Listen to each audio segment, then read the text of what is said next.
বন্ধুরা, আমার এই ভিডিওটা তোমরা বেশি বেশি করে শেয়ার করবে। একটা ইম্পর্টেন্ট কথা নিয়ে এসেছি, ঠিক আছে? তো আমরা গুজরাটে থাকি। এখান থেকে সবাইকে পুলিশ তুলে নিয়ে গেছে, সবাইকে, আমার চাচাদের, আমাদের যত বাঙালি ছিল সবাইকে তুলে নিয়ে গেছে। হচ্ছে তোমার কাশ্মীরে যে দুর্ঘটনা ঘটেছে তার জন্য সব বাঙালিদেরকে খুঁজে আর বাঙালিদেরকে তুলছে। কিন্তু তো আমরা তো ইন্ডিয়ান, আমরা তো কিছু করিনি, ঠিক আছে? আমরা তো ইন্ডিয়ান, আমাদের কলকাতা থেকে ক্যানিং থেকে 10 নম্বর হচ্ছে আমাদের ঘর।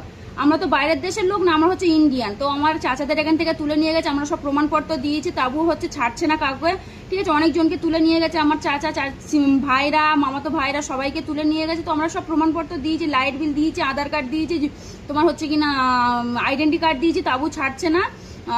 এখানে বলা হচ্ছে মতলব আমরা এখানে যেখানে থাকি সেখান থেকে তুলে নিয়ে যাচ্ছে, নিয়ে গিয়ে বলছে তোমাদের ছেড়ে দেবো বলে এখন 2-3 দিন হয়ে আছে, এটকে রেখে দিয়েছে। তো তোমরা প্লিজ বেশি বেশি করে এই ভিডিওটা শেয়ার করবে, যাতে সবার কাছে পৌঁছাতে পারে, সবাই যাতে জানতে পারে যে কি হচ্ছে না হচ্ছে আর আমরা কোথায় এসে ফেসে আছি সেটা তোমরা ভালো করে। আমরা বিদেশে এসেছি খাটতে, ঠিক আছে? আমরা যে রোজি রোজগার করে খাই, আমরা বিদেশে এসেছি খাটতে।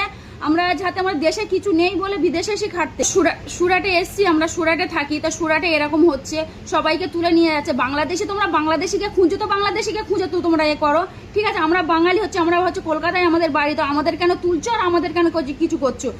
যে লেডিসদের তোলে না, জেন্টসকে তুলে নিয়ে যাচ্ছে, নিয়ে ছাড়ছে না। তা আমরা রোজি রোজগার করে খাই, আমরা যদি আমাদের যদি রোজি রোজগার যদি আমরা স্বামীদের যদি তুলে নিয়ে যাও, তাহলে আমরা খাটবো কি আর খাবো কি?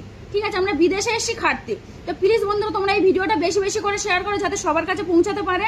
আর ওপরে ওপর তাক যেন যায়, তোমরা একটু বেশি বেশি করে শেয়ার করো, ঠিক আছে?